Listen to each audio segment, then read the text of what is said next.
I have noticed that I want my work to be preserved. And more importantly, I want the things I focus on to be accumulated. I want my work to be accumulated too. How could I be accumulating my work and things I pay attention to? And what would it look like in the long time frame? So let's say with skills, what skill would you then strive to acquire? Or what kind of relationships would you then want to have, and what kind of people you would want to surround yourself with when you start considering the long-term frame? And the answer might be completely different than if you just think about the immediate reward and expecting the immediate consumption. So let's say you have your internal resources that are very limited, and when you scatter them, let's say your energy, your strengths, your focus, when you scatter your internal resources without a positive return, you have less to keep giving. And that's why we're very careful to be reciprocative with people. We want to be mutually beneficial. We understand one important point: we have a deficit of resources, and we can't allow ourselves to be consistently wasting them without the return, because they would end at some point. You would end up with no strength, with no time, with no leisure time, right? We don't like to be wasteful with our resources. We're careful about it if we are selective and wise.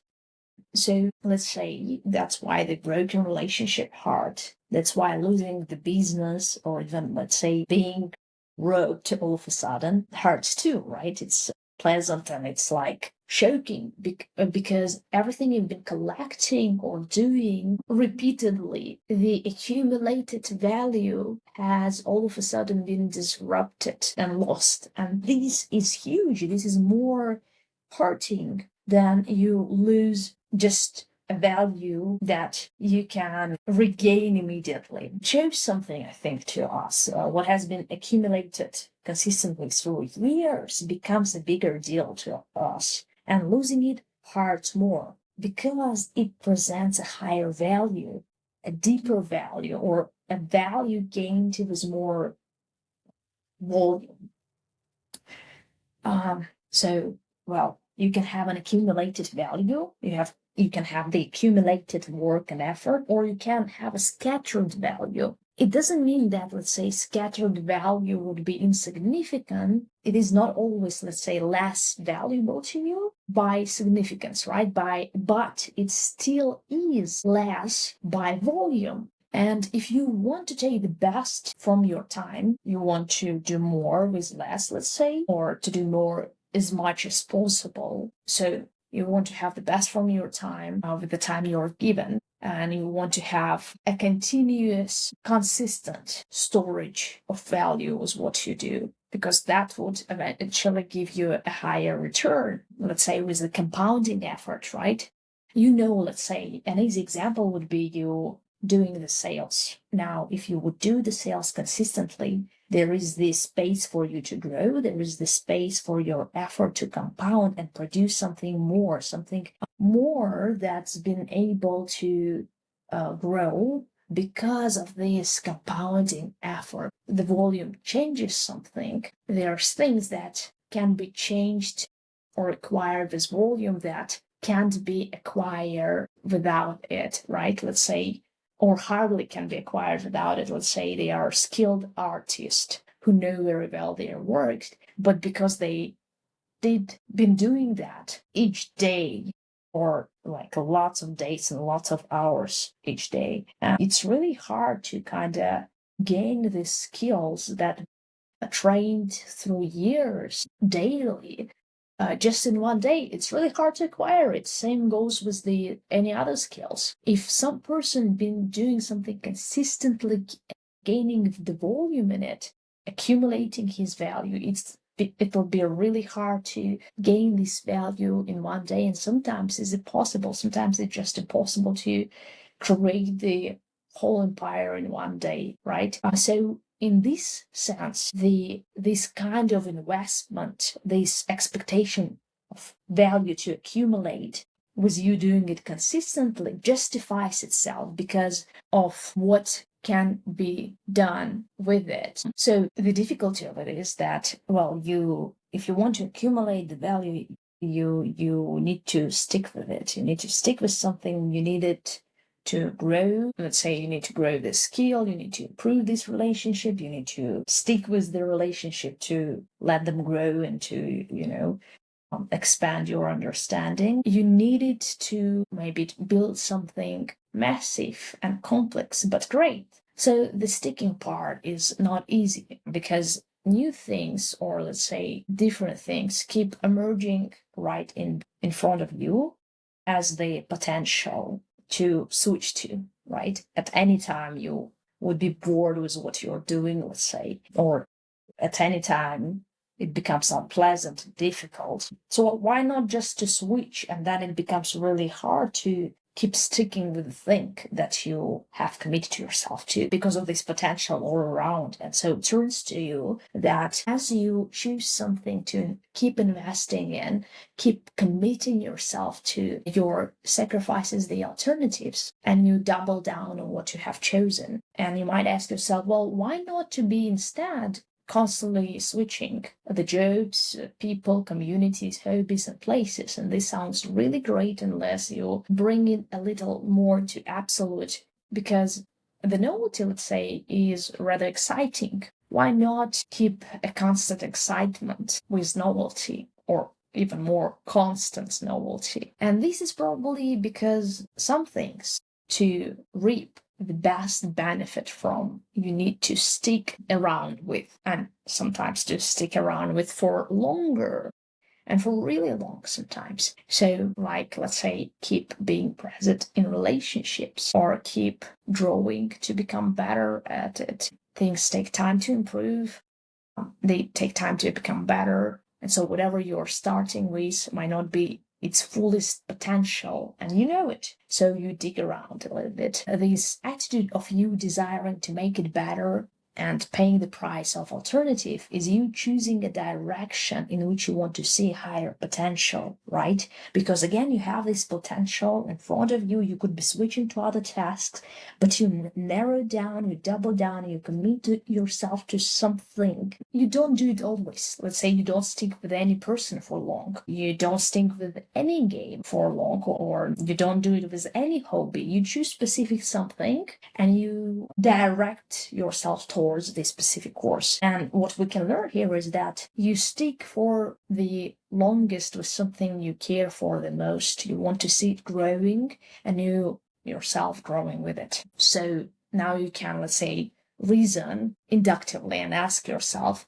since I like this hobby, let's say, now, would I want to keep doing it for 10 years? Or can I, let's say, you can also ask yourself deductively, would I want to be doing it for 10 years, sacrificing the alternative what I could have been doing instead? So you would then, let's say, ask yourself the question of value, right? Because asking yourself this question, you realize what is valuable enough for you, or for you specifically, like what is this, your personal value that matters to you enough to choose it and to keep choosing it. And since you don't really know up front, sometimes you kind of start figuring out along the way. And what we understood with marriages too, let's say, that a lot of value is intentional. Sometimes you get to like someone spontaneously, that is not really decided by you. This is really natural. And still, there is a loss of intentionality about it. You can be pulled towards something, and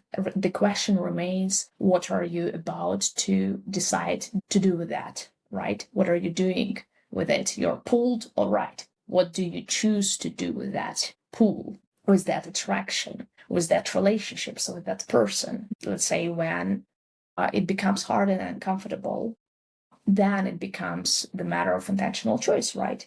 A decided value. And so a personal value can, let's say, be the completion of both what you naturally pull towards and what you intend to do with it. Because some valuable things require a lot of work from your side. And then you understand that a value can't be separate from you because it is intentional, and there is kind of the consideration for the long term frame. If it's truly valuable, there should be a commitment, and so there is the work from your side of you participating in it and doing it repeatedly and consistently. And as you do, the value you choose becomes hard to separate of who you are. It becomes your identity, right? Whether it's consumed or whether it's produced, when it's done so constantly and consistently, it becomes a part of your life, but also part of you. Now, you don't think like that when you consider an immediate value. Let's say you're eaten Pringles, right? They don't change who you are. They have a little to no significance for you, and a little to no significance and influence in your life. You just want to one time consume it and be finished with it, right? You won't make it your safe space. You won't make it your identity. You won't make it your mission. It will be like nothing or nothing much really to you, unless now it becomes accumulated and it becomes consistent and you do it on a longer time frame, right? You do it repeatedly. Then it becomes more and more influential. Then it becomes more and more and a bigger part of your life. It brings you accumulated value. It becomes a part of your life and a part of you. So the things you truly value, you need to do much more than, let's say, Pringles or an immediate solution would do. You need it to shape you.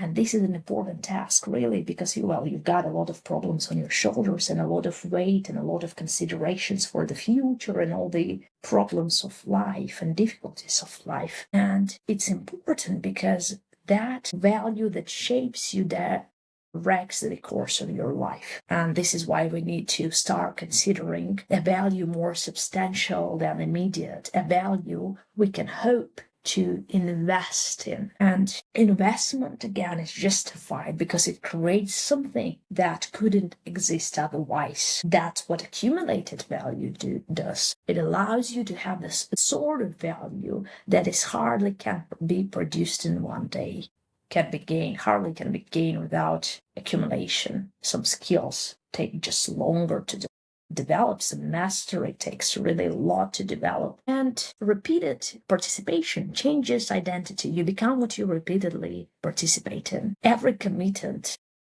excludes the alternatives. And when you keep choosing, you double down, right? So that's the real cost. Commitment, what is so interesting about it is that it is scary because it's difficult, but not only, more so because it is irreversible enough to kill other possible selves. When you commit to something, you're not only afraid of it being difficult, you really think that as you will be choosing it, you will be sacrificing the other alternative, the potential. So you might be thinking, what is worth becoming through, let's say, 10 years of participation? And every day you repeatedly participate in something, eventually that something begins participating in you, definitely in your life, participate in the lives of people around, including the ones you deeply care for, and, participate in your reputation and your growth. So, then it becomes the matter of your identity, like who you are, question your understanding of self. When it becomes so influential because you keep choosing it and sacrificing for it and keep directing yourself towards it, it becomes substantial in your life. So it becomes then the matter of the self, who I see myself to be, right?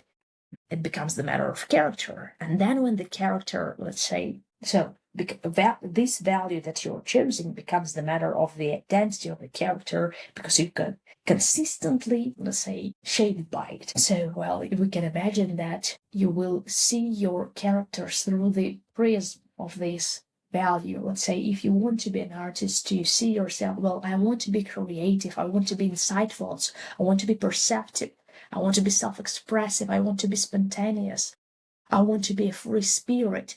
This value maybe the value of beauty, maybe actually the value of art, which is really correlated, shapes now really your character goal. And when the character or identity is the goal, now there is the freedom for action, as you can compound the character through actually different activities, because activities in themselves are not the goal anymore, but rather the direction, the course of life, and the character you're acquiring doing it. Because you are not choosing the 10 years of activity. You're not choosing 10 years of activities. Not choosing 10 years of growing. No, not really. When it becomes that substantial in your life, you're choosing 10 years of transformation, 10 years of you being a creative person and empowering, let's say, the communities, people around you, and being the embodiment or inspiration of, beauty and art. So as the value compounds and produces the change in your character, it can be doing so through different activities, because activities in themselves are not the goal anymore. And yourself, so now it's the matter of character, right? Yourself now is not an activity. It is what you invest in the person you become and in developing this person. So let's say for me, I want to invest in a good health, right? As a lot of people do, if they are really considering of supporting their functioning. So I want to invest in a good health and a strong body and a sound mind. And I want to invest in a character capable of focusing and carrying on with challenging problems. Resilient, competent, focused, discerning, and still open to creativity, fun, new experiences. I want to be investing in the kind of humble and perceptive and insightful character that has this, capacity for, again, both actually the needed seriousness and resilience, but also, fun and risking and daring. And you can actually invest in these qualities intentionally. You can select for being a person like that and reject the alternatives of being, let's say, lazy, demotivated, slow, boring,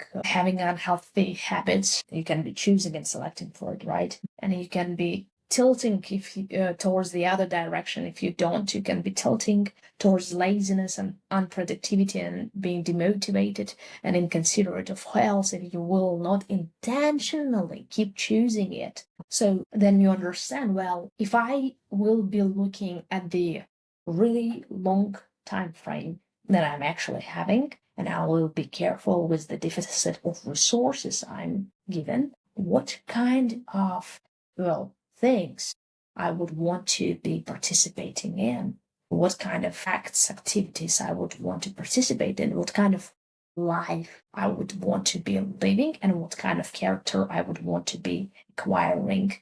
So I would be shaped by it, right? Because as you choose it intentionally, as you invest in yourself, you accumulate the value you gather, you're becoming shaped by this value, and then you reap what you have been investing in or participating in consistently, whether it is a shaped or a weak body, whether it is a strong or dejected spirit. And every day you repeatedly participate in something, eventually that begins participating in you and in your life. And I think that thought can be really scary, because it really narrows down your life to a particular direction, right? You might be really unsure of or unwilling to choose. Let's say, damn, if sometimes people don't want to consider a longer time frame, because to do that they would need to set themselves a narrow direction that they don't want to commit to. They don't want to refuse the alternative potential and say, I will be choosing to be developing specifically this, to be focusing on specifically this, to be following specifically this. Sometimes it feels restricting, sometimes it feels limiting, because it narrows down your life to a particular direction, and you might be unsure of you. If you would be willing to have it, then it can feel like a prison. So some of us, let's say, can prefer the freedom of doing whatever in 10 years and not thinking about it. Like, well, I'm not thinking about what I will be doing in 10 and 20 and 30 years because the potential is lurking. It can be anything. It can be so much. So why should I narrow it down and specify if it can be even greater than I can imagine it to be? It can be so much more than I can define it.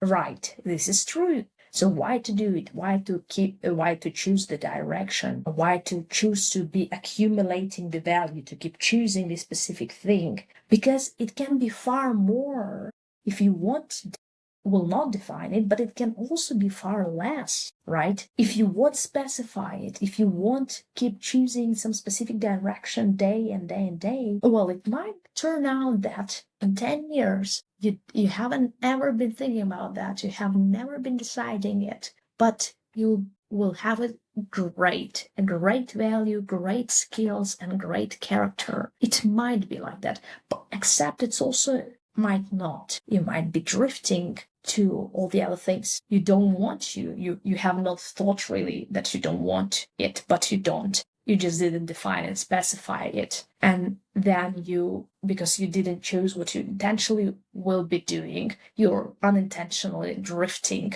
towards what you didn't think about. So there is a problem with not sticking, is you becoming aware of everything. There is that, and there is that, and there is that. Great. But finding no time or will for commitment to reap a deep value of something precise. This is a final thought I want to leave you with, and it's that things leave an influence as you interact with them, and all can be changing you, whether little or significantly. Still different remains. It is how much and in which direction, and whether the change compounds, whether it becomes a part of you. I'll leave you and myself with this question. What is worse, participating in long enough that you and others would be glad it became part